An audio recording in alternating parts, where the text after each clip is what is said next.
Now I'm on. Oh, where's my script? All right, good evening, everybody. Welcome to the February 12th meeting of the City of Kalamazoo Zoning Board of Appeals. We are a volunteer advisory board appointed by the City Commission. Time for roll call. Would staff please take the roll? Vanden Hamburg. Here. Wark. Here. Holer. Here. Urban. Here. Hahn. Here. Excellent. Any changes or are there any announcements or changes to the agenda? There are no announcements or changes to the agenda. Excellent. Any correction needed to last month's minutes? No. Excellent. Anybody wish to I make moved that we approve last meeting's minutes. I second. any discussion? No. All those in favor, please signify by saying aye. Aye. Aye. Any opposed?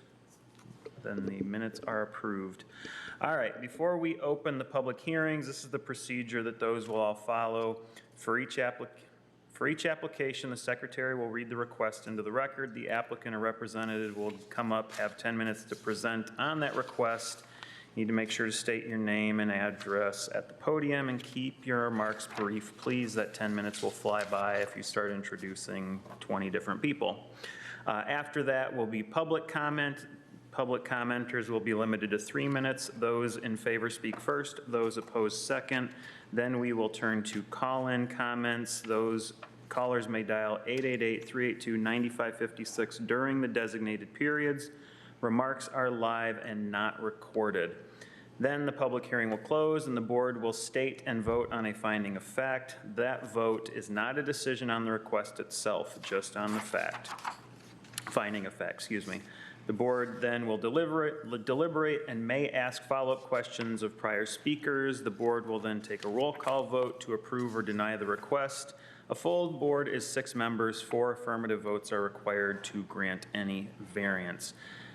However, because we have 5 identical requests, we're just going to attack them all as one thing. We will vote on them each individually when the time comes, but we're just going to have one presentation on them and we'll hopefully expedite things one way or the other. And Charlie said that's acceptable. So as long as we vote on it on each of them separately, we should be good. All right, so would the acting secretary read the applications into the record, please? Okay, an application for a variance for provisions of the zoning ordinance has been filed with the Zoning Board of Appeals by Statewide Rentals LLC. The applicant is requesting a variance from the Natural Features Protection Ordinance, Chapter 50, Section 50-6.2H1 to authorize the proposed development of a duplex, which will have a 12-foot wide driveway encroaching into the protected slope from the street level to the ridge of the slope, where protected slopes with a grade greater than 20% are not to be encroached upon. And a variance from Natural Features Protection Ordinance, Chapter 50, Section 50-6.2H3 to authorize the proposed development of a duplex, which will have a parking area and a driveway in front of the duplex that will encroach 100% into the 12.5-foot protected slope setback, where the protected slope setback is not to be encroached upon. Please note that this request will not change the zoning classifications of the properties. Yes. May I interject? So these requests are extremely similar, but the wording is a little different in number 2, along the 3 lots that are deeper, which are the 120, the 126, and the 132. So just, my suggestion would be to, this, what was just read into the record applies to 112 and 114. So if we now read into the record the requests for the remaining three, 120, 126, and 132, that would cover the variances. Thank you. These three. Do that, or you can pull it off the second. So, yeah, select that one right there. Okay, an application for a variance for provisions of the zoning ordinance has been filed with the Zoning Board of Appeals by Statewide Rentals LLC for 120 West Cork Street in the residential multi-dwelling district RM15 and natural features protection overlay. The applicant is requesting 1, a variance from the Natural Features Protection Ordinance, Chapter 50, Section 50-6.2H1, to authorize the proposed development of a duplex, which will have a 12-foot wide driveway encroaching into the protected slope from the street level to the ridge of the slope where protected slopes with a grade greater than 20% are not to be encroached upon. 2, a variance from the Natural Features Protection Ordinance, Chapter 50, Section 50-6.2H3, to authorize the proposed development of a duplex which will have a driveway in front of the duplex that will encroach 25% into the 10-foot protected slope setback, where the protected slope setback is not to be encroached upon. Thank you. Excellent. Think we're good there then, Pete? Excellent. All right, so would I suppose the applicant or the representative go ahead and step up, sign in, state your name, address, and go ahead and let us know what we need to know.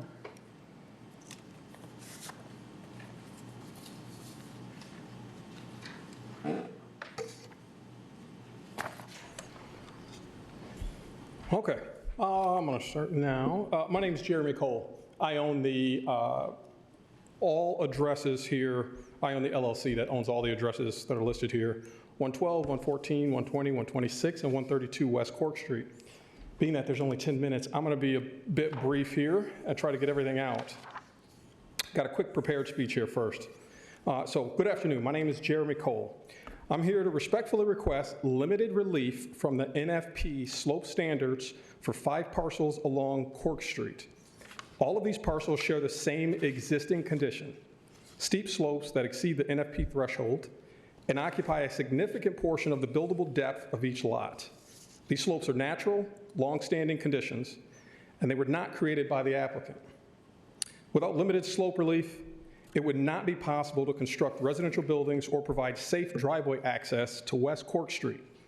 In practical terms, the ordinance as applied would eliminate all reasonable use of these platted residential lots. The relief we're requesting is very narrow in scope. It is limited only to the minimum area necessary to construct the duplex footprints, building access, driveway access, and the utility corridor. We're not proposing widespread grading or disturbance. No slope disturbances are proposed outside of the clearly defined boundaries shown on the plans. We've incorporated protective measures, including fencing at limits of disturbances and preservation of remaining slopes and woodland areas. Woodland protection is calculated by area, and tree removal is limited to no more than 75% per parcel, which is consistent with the ordinance standards. This request aligns with the intent of the ordinance by balancing environmental protection with reasonable use of property. The goal of the NFP standard is preservation, not the effective prohibition of development on legally platted residential lots. We believe the proposal respects both environmental goals of the ordinance and the property rights of the landowner. For those reasons, we respectfully request approval of the limited scope relief as shown. And Pete, I sent you the last file. Not sure if that was yet passed out. That is, so after the NFP meeting, Pete basically said, we need a little more detail. So if you can do this, I think that will help. So what it is we had a topographic survey created, and on that we overlaid the buildings, the driveway, and the utility corridor. The utility corridor and the driveway are going to be the same. Power, gas, water, sewer are all under the road that fits within that 12-foot corridor. The city minimums for a residential driveway are 12 foot for one road, for one driveway, which is why we're only requesting the minimum that is allowed. And also, when you do water, you have to have a 10-foot easement. So we went with 12 foot because obviously that's the minimum we could. But when you've got water, you can't have any trees on 5 feet of either side of it. Again, we're not here for the trees because we're saving more than 25% of the trees. So this is strictly on the slope. Each of these lots has absolutely no access to the buildable area without a driveway, without relief. So the slopes are on the entirety of the south side of these properties, as shown on that map. So from West Cork Street, you can't access where the buildings would be allowed to be built without the driveway corridor. So again, we're requesting the minimum allowable driveway and width that we could approve, that the city would approve essentially. One of the things I want to pass out to you here is when we look at, I've got neighbors here too, so when we look at the plans that we originally had, we had a larger development. These lots, 112, 114, could have up to 4 units on each lot. We're proposing 2. 120, 126 can each have 6 units. We're proposing 2. 132 West Cork Street, we're allowed to build up to 8 units. We're proposing 2.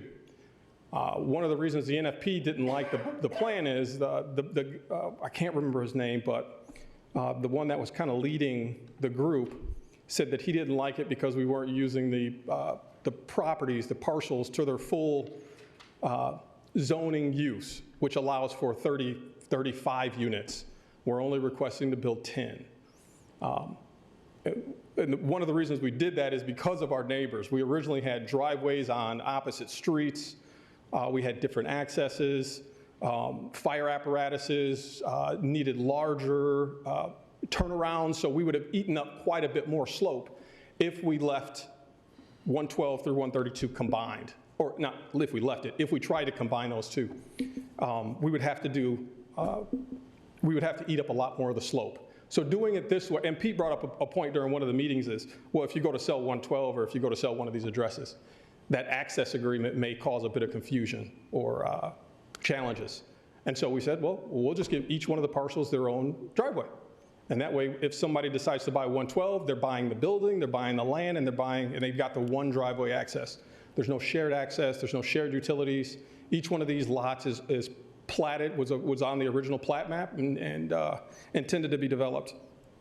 So you've got the plat map in front of you. I've got a small rendering here that kind of shows the building footprint. I'll pass it out if you guys want to take a look at it, but you just see the corridors. It's similar to what you already see, but you'll see the actual structures. You'll see the 120 through 132 that are set back because we can avoid essentially the entirety of the slope and the majority of the slope setback. And then 112 and 114 is just impossible because those are only 150 feet deep. It's impossible to build anything on those two without relief at all. So that's my little speech there. Let's see here. Oh, preservation. One of the things that someone brought up is, why not just save this entire parcel? And we presented that to the city. Actually, I presented it to Jared Chambers, who is a representative of the city. He oversees something in community planning and development. And I offered to trade the city for these parcels. I said, I'll give you 8 parcels, these 5, and then 3 additional parcels for one of your brownfield contaminated lots over on East Michigan. That property on East Michigan has been sitting vacant and blighted for 23 years. It's been undeveloped. And I said, I'll trade you these parcels for those parcels, and you can leave this, you can create a park or just a natural preserve. You can leave it in its entirety. And I've got the email thread here I'm going to pass out so you guys can see that. That started back last fall. And I just said, take your time, run it through the commissioners. And over a 2.5 month period, Jared came back and said, we're not interested in that. We're not interested in that. We've looked at it. We decided not to go forward with it. And we don't recommend you reach out to the city commissioners to see about trading those parcels. Even if you were to, he started talking values. The East Michigan parcel is valued at $400,000. These are valued at, I think, $175,000. He said, even if you were to come up with a cash difference, we don't think the board would be interested in it. And so we suggest that you apply for the NFP variance and go that route. And so we're here. And so, again, we've brought the development way down to just 2 units per parcel. Although 33 are allowed, we are down to 10 total. So I'm here to answer any questions that you guys may have. Shoot. First and foremost and very simple, I heard Jerry Cole, is that correct? Jeremy. Jeremy Cole, all right, thank you, You Jeremy. bet. Thank you. And go ahead and see, we may ask more questions later. Thank you, Yep. Mr. Cole. Staff, or Pete, does staff have any comments on the request? I do have a few comments on the request. I don't think the land swap is germane to the discussion tonight, just to clarify that, so we don't spend too much time on it. So we're talking about individual residential lots in the RM15 zone district. As Mr. Cole pointed out, he is looking to reduce the density, so where some of these lots might allow 4 units, 6 units, or I think 132 would allow up to 13 units. So, you know, the pros here are reducing density, limiting the encroachments, at least as proposed, with the 12-foot wide driveway. You know, but some of the other things, there's still questions about, you know, which can be asked of the applicant as far as the alignment of the utilities.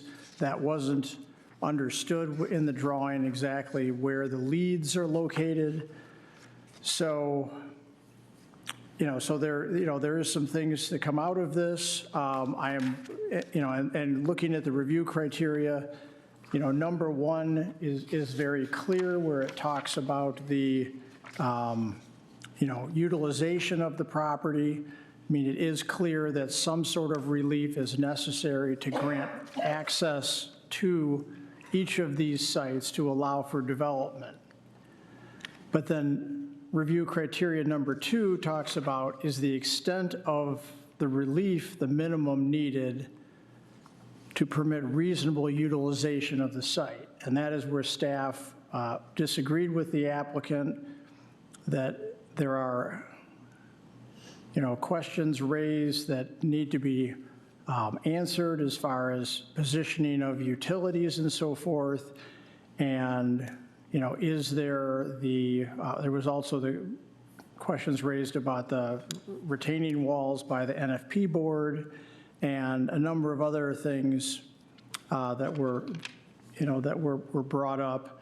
But what we need to understand in better detail is, you know, have all other options to limit the impact on the slope, you know, been explored as far as possibly shared driveways, that sort of thing.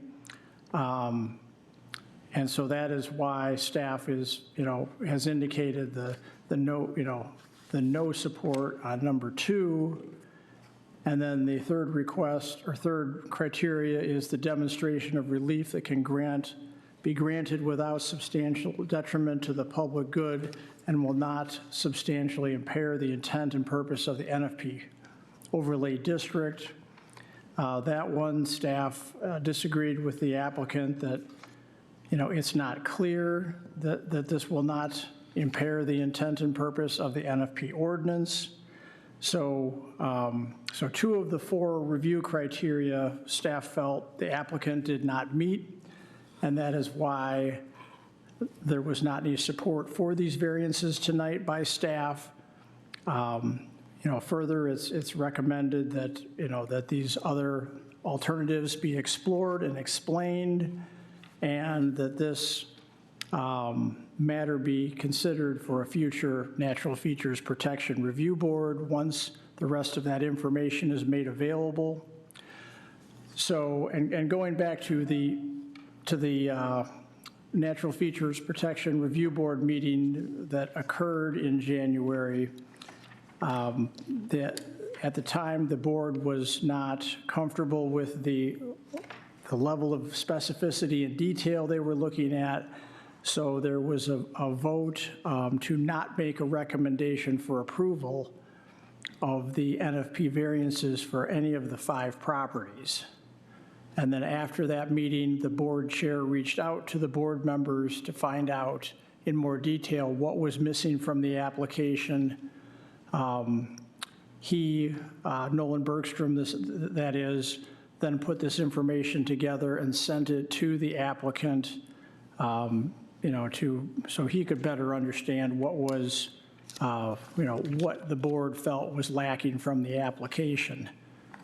So that level of detail has been relayed. Mr. Cole has provided an updated topographic map with the footprint of the buildings and the driveways and parking areas for the board tonight, but I don't feel that answers all the questions raised at the NFP board, and the NFP board is really the expert on this subject material, so that's why staff was leaning towards this returning to that board one more time.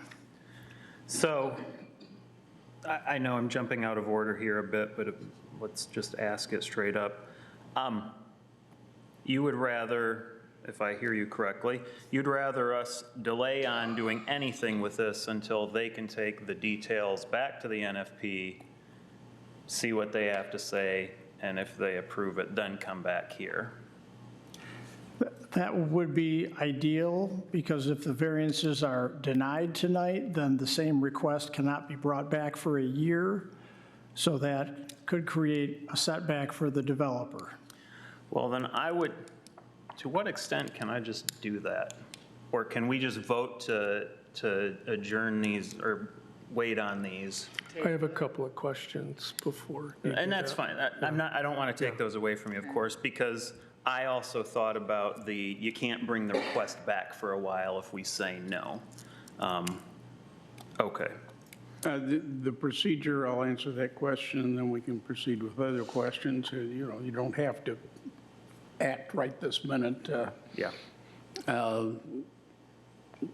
depending on the answer. But yes, you can adjourn this to time certain, the next meeting or more, if you probably would need to allow it to go back to the Natural Features Protection Board.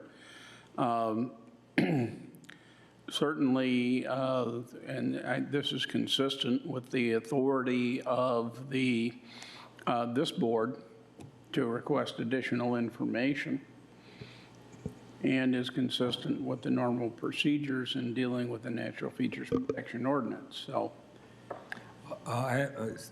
Maybe recognized. Sure. Well, I have a question. Is it possible to simply ask the applicant if he wishes to consider withdrawing his request, so we don't have any time limits that are pressing him or pressing anybody? It's up to him to make a decision. Does he want to go ahead with it as he has intended to this evening, or in light of what staff has just said here, he should have the option to withdraw his request if he chooses? I think you and I were thinking along the same lines, because my question was, how long is it going to take to get back to the NFP?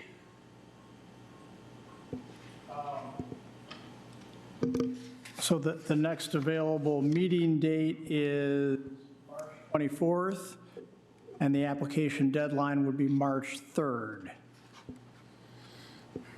So really, okay, so this is not going to come back here any sooner than like May, realistically. Well, it could come back in April. There's reasons why I'm saying May. Okay. That are aside from all of that. Okay, but I think Jack and I maybe were having a similar thought, just in a different, like maybe the applicant wants to say, hey, I'll go back to the NFP first, as opposed to us saying, well, take it back to them and come back in 2 to 3 months. So the NFP board did not approve it, and the city does not approve it the way it is. And so I heard a couple of times that it would be up to this board to offer some kind of a relief if it was not approved. And I don't see how we could give him any relief not knowing what he wants to do with things in the future. There's got to be more planning that takes place. And then the other thing, who platted this property and how long ago was it? I didn't see any of that. Do you know right off the top of your head? I don't have that information. And then when I was out to the site, I saw a sign that said short-term rentals. What's that all about? Do we know? Airbnb or something like that? And it is, I'll let Mr. Cole address that. Sure. So one of the development companies we have is KZB. So as Pete knows, and we've already discussed this thoroughly, is at this location, short-term rentals are not allowed, midterm and long-term rentals are. So we don't only do short-term, and I'll break those down. Short-term is anything less than 30 days. Midterm is 30 days or more. Long-term is you typically are going to sign a year lease. Right, but on your sign, you had short-term rentals. No, on the Yes. sign it just says KZB. It says what? KZB, Not short-term rentals. no short-term rentals. That's right. I didn't see short-term rentals on the. It says vacation rentals, but nothing says short-term rentals.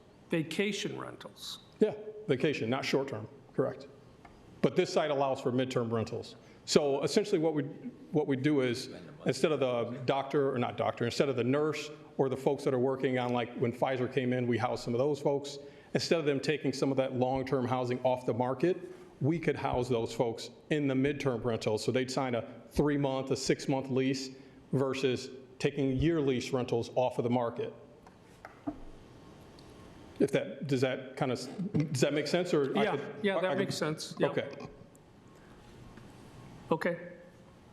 I mean, at this point, I think Jack and I are attacking it from a different position, which is he would like, and I'm not opposed to it, having the applicant say, fine, we'll return to the NFP with this information and come back. And if the applicant's not going to, I don't know that I can move forward, or if I can just say, we need to adjourn this one to the May meeting and give them time to run through that process so that we come back here with an actual approval from the NFP. Well, But, yeah, the NFP may still not approve it. It really depends on how the applicant phrases his request. He wants to have driveways on all 5 of these properties, each having an individual one. And from a marketing standpoint, that makes sense. He's a businessman, and he wants to have maximize his chances to rent the property. However, by putting in all 5 driveways, that's more than the minimum needed, in my opinion, to gain reasonable use of the property. And so I'll just signal to everybody that, as far as I'm concerned, I would like to see a proposal that involves some sharing of driveways. There needs to be more than one driveway. Any driveway that's shared has to have another access, so that it can't be blocked. Considerations like that make sense from a traffic point of view. But if you're renting something for 3 months or 4 months, it doesn't seem like a great hardship to share a driveway. I agree. Now, I'm just speaking for myself here. This is not an official position that anybody here can take, because we haven't heard all that we could hear yet on this thing this evening. But I'm just giving you my take on it at this point. And I wanted you to have the benefit of that and respond if you'd like. Yeah, so thank you for making that, Mr. Urban. And that's an option that I actually proposed to Pete and his other staff members. I said, why don't we just do one driveway? So originally the plan was to have the driveways come off of Imperial. Hearing from some of the neighbors, they did not appreciate all the additional traffic that would be coming down the street. So we said, well, why don't we just put the driveway on Cork Street?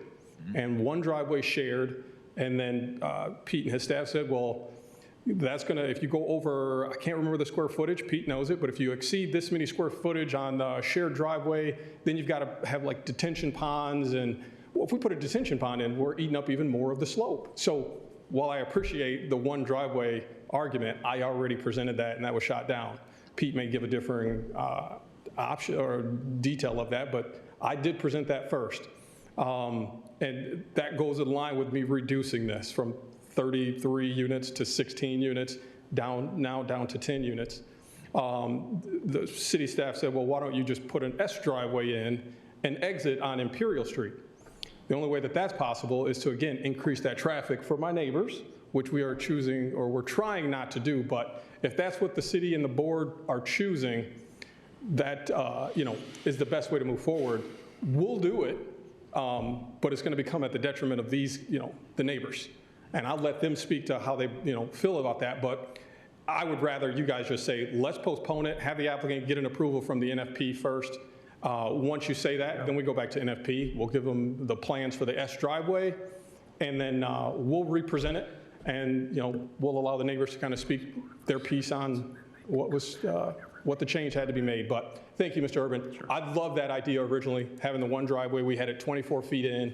We had it at a 10% grade, but we are eating up quite a bit of slope because the fire apparatus has to be able to turn around on a shared driveway like that. On residential driveways that we're proposing on this, each individual, we don't have to have that slope for a fire apparatus to make it up the hill. So we are going to be eating up quite a bit of slope going that route, but that was something we did propose, and we're willing to go back as long as you guys say, we're going to pause on this, go get an approval from NFP. But I'd like that decision to be made by this board, please. Thank you. Thank you. So do we need a motion on that, or can we just, a motion to adjourn that out? Somebody go for the motion, please. I move we adjourn this hearing until the May meeting. Thank you. I think you should state the reason for adjournment so that. To allow. To allow for the applicant to submit his proposal to the NFP board, and we can get a definitive recommendation from them based on their best thinking. Thank you. Are 3 months enough, Pete? Or should we look at something a little bit further out and then they can come back whenever they're ready? I think that's sufficient. I mean, I did correspond with Nolan Bergstrom, who is the liaison to the Natural Features Protection Review Board, and said, what's the next available meeting date that this could go on if that's the direction, the discussion ends up going tonight at the ZBA. And he said that March 23rd date. So it could go to the board in March. So that, I think the May is plenty of time. Mr. Cole, what do you think? Is that? If that is the decision of the board here, we'll get back with Nolan and Pete, and we'll get on the NFP's board meeting for March. And I think we actually scheduled it January, February for NFP ZBA. So we could come back as early as April, but if you guys think May is better. I think May is better. Okay, yeah. Let's do it.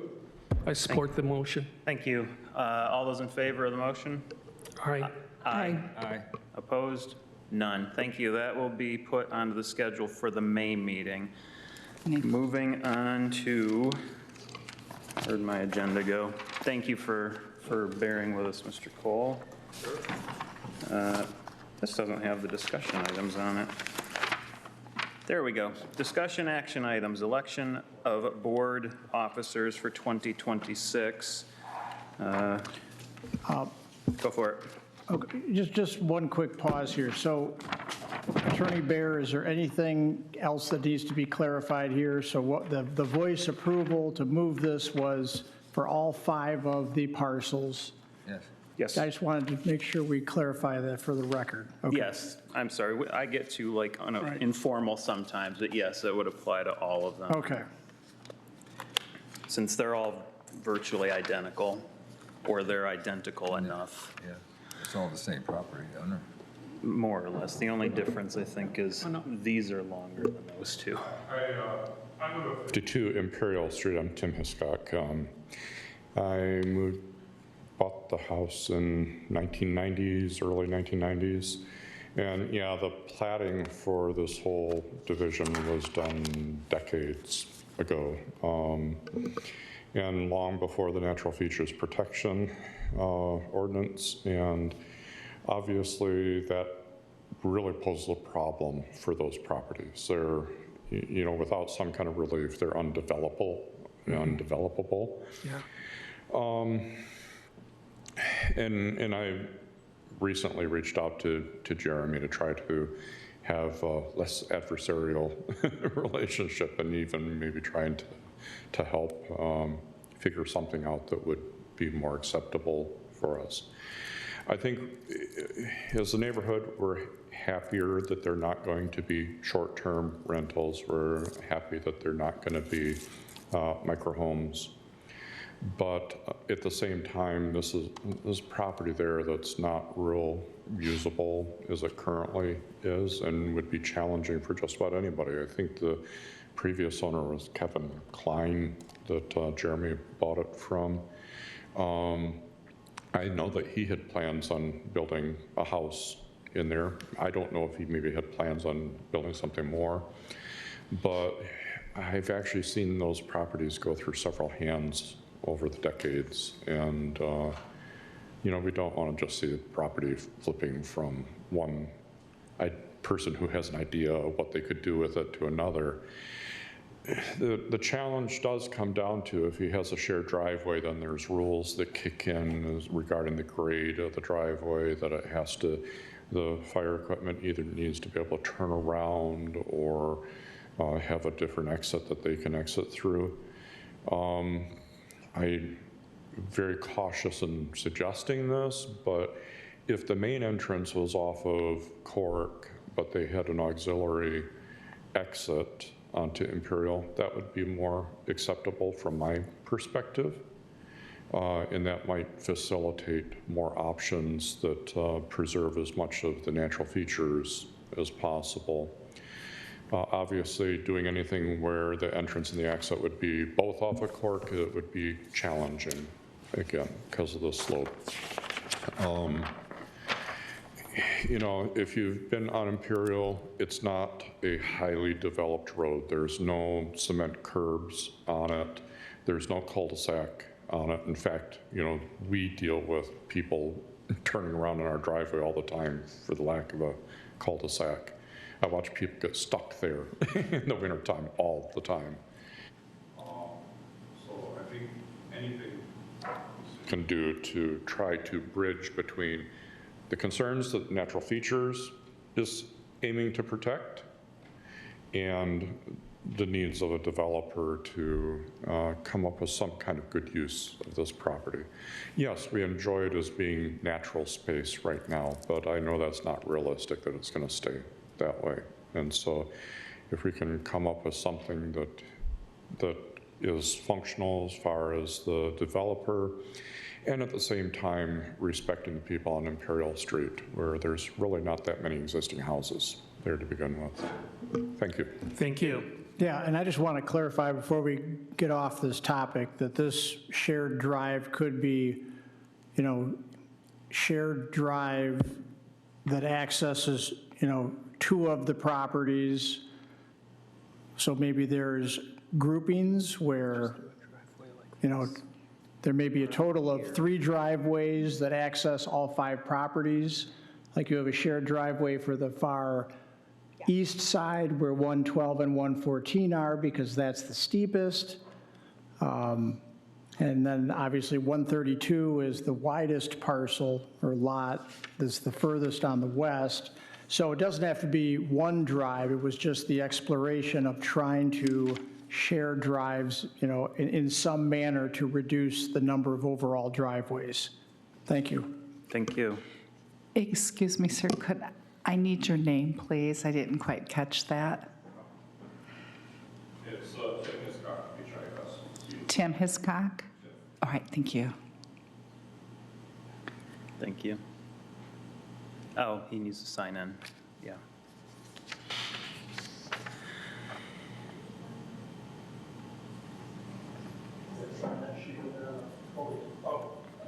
Hopefully, the next meeting on this will have remembered all of these notes. Are you going to be Oh, here? I'll keep them. Okay. Oh, yes. Excellent. All right. E is the discussion items. Can we move on to that then, Pete? Yes. Thank you. Election of board officers. So this is the Oh, consider. you guys don't have to hang around. Thank you.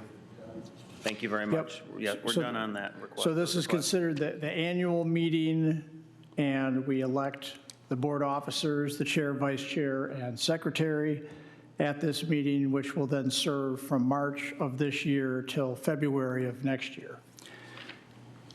And there has been, some discussion behind the scenes as far as just, if, where the current elected officers stand on, if they were requested to be, put forth as the candidates for the, for this coming year. But as I mentioned in the email, it also said, we are open to other board members that are interested in these officer positions as well. I have a question. So the secretary position, can they also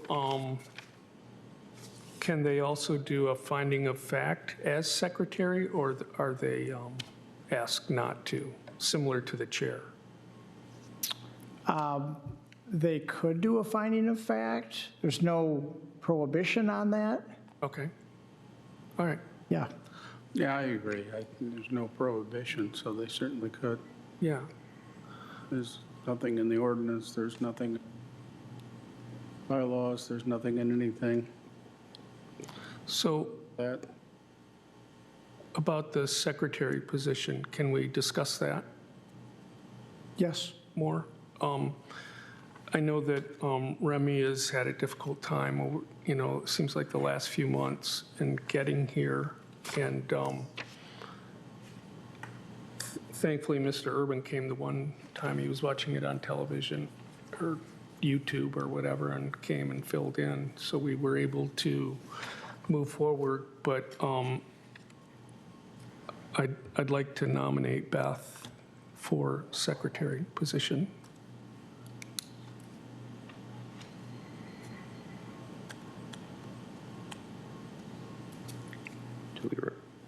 Excuse me. Do we require a second for that or no?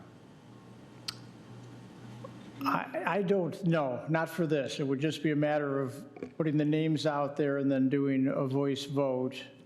And we can go position by position in this case.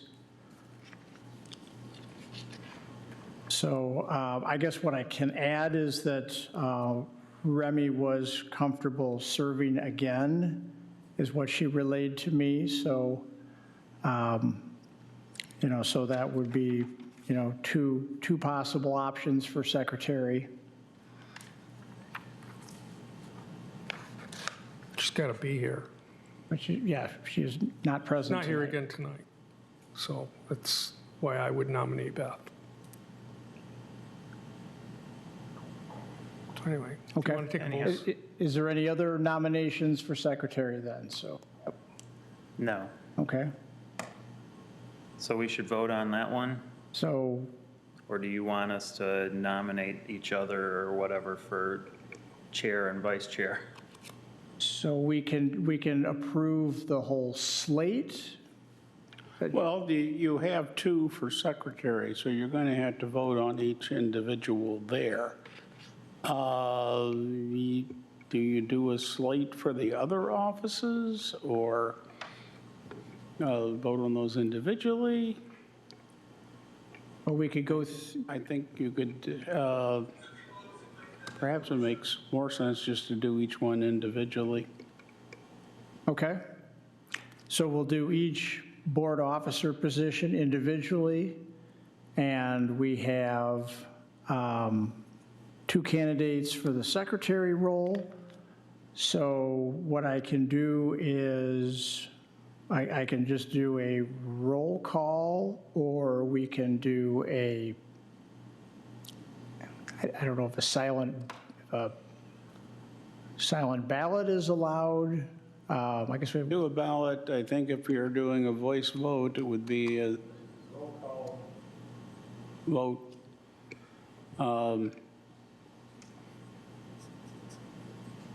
so we should keep it to a voice vote or a roll call vote Yeah. to keep it, okay. The roll call and that.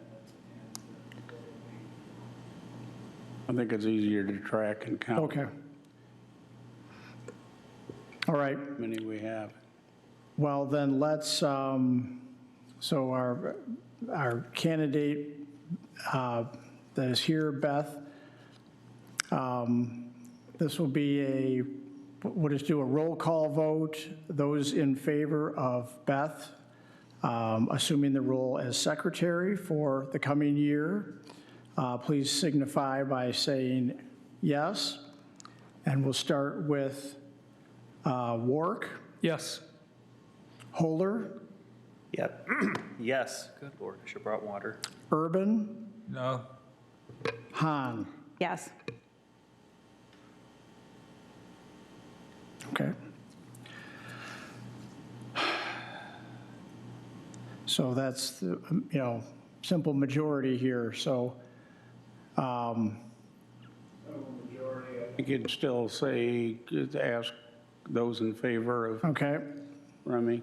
So we'll now do a roll call vote. Those in favor of having Remy Harrington serve as secretary for the next year here. And we'll start with Wark, No. Holder, No. Urban, Yes. Hahn, No. Vanden Hamburg. Abstain. That's Okay. fine. She and Remy were going to cancel each other out anyway if they both voted. So, okay, so the new secretary for the 2026 year will be Beth Vanden Hamburg. Okay, and now we can move on to the vice chair. Do we have any nominations for vice chair? I nominate Gary Wark to continue as vice chair. I accept.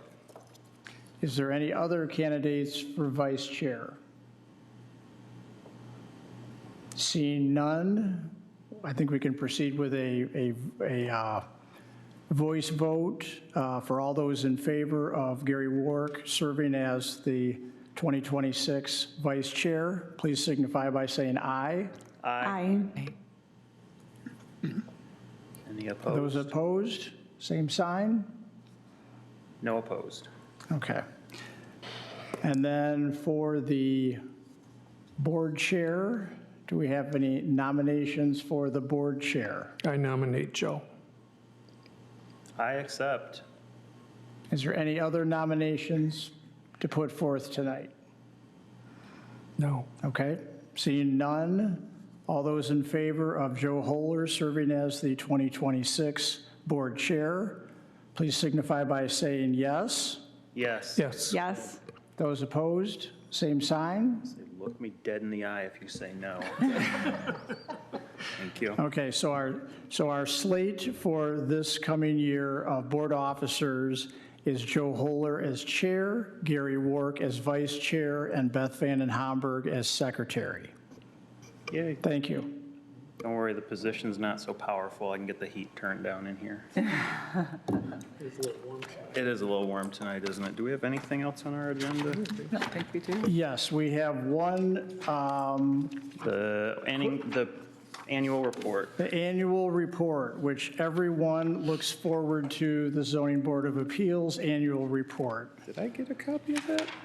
Was get it in them an on- email and I just ignored it? Or They're was on, it in- yes, it was there. It was in the agenda packet. Okay. Oh, I didn't thank pick you up for the coming. agenda. It's over there?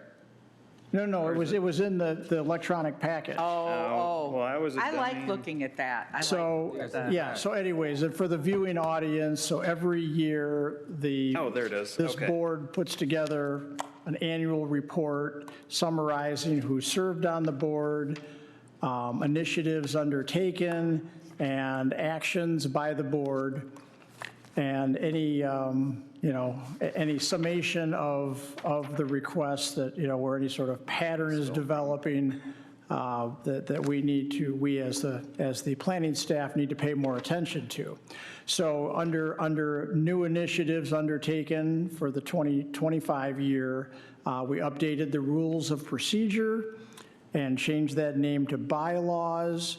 We also have put the wording in place to expand this board to a 7-member board from the current 6-member format. The last step in that process is an ordinance amendment to the zoning ordinance, which is going before the Planning Commission next month. And then it will move on to the City Commission, and we will then officially be a 7-member board with 2 alternates. The other initiative undertaken, there was a joint meeting of the Zoning Board of Appeals, the Natural Features Protection Board, and the Planning Commission on November 12th of last year. Basically a joint training to bring the boards together to better understand what each board does and the governing rules behind each board and the overarching land use regulations that we work under from the state level. So those were the 2 initiatives. And then, just going through and looking at NFP variances that came before the board, there were only 2 of those. 1609 Whites Road, which is the Kalamazoo Country Club, and 433 Reed Avenue, which was a City of Kalamazoo stormwater management project. And, other things that kind of stood out was the level of activity surrounding food trucks and food trailers last year. We had actually 3 of them come before the board requesting additional time to locate in various commercial parking lots around the city. And staff has since switched gears and is working with these food truck and food trailer operators to, to explain to them how the site plan review process works, because that, that process does allow for, the permanent placement of food trucks and food trailers on commercial property, if they can go, successfully complete the site plan review process. Was there any other trends I wanted to point out here? The number of requests was a little higher than in past years at 38 total variances. I would say part of the reason for the jump is related to the event center downtown and the numerous variances that had to be approved for that project. So I think that was really the, in a nutshell, why we had a little jump in the overall numbers. But other than that, I don't really have any items to point out. Were there any questions related to the annual report? I have a comment. Yes. The training with the other boards at the planning center there, the planning building there was great. I'd like to see more of that. It was really, It was nice. very informative. Thank you. Thank you. In fact, we thought it was so successful, we'd like to replicate it again this year. Oh, good. So, Yeah. Good. but I appreciate the feedback. Once a month, Once a quarter, you're maybe. getting paid then, right? All right, well, that was all I have in addition, to our elections tonight. Thank you. Thank you. Sounds like we've exhausted our agenda and we're adjourned. Okay. Thank you. Thank you. Good. I'll be gone in April, that's why. specifically picking. Oh, okay. We have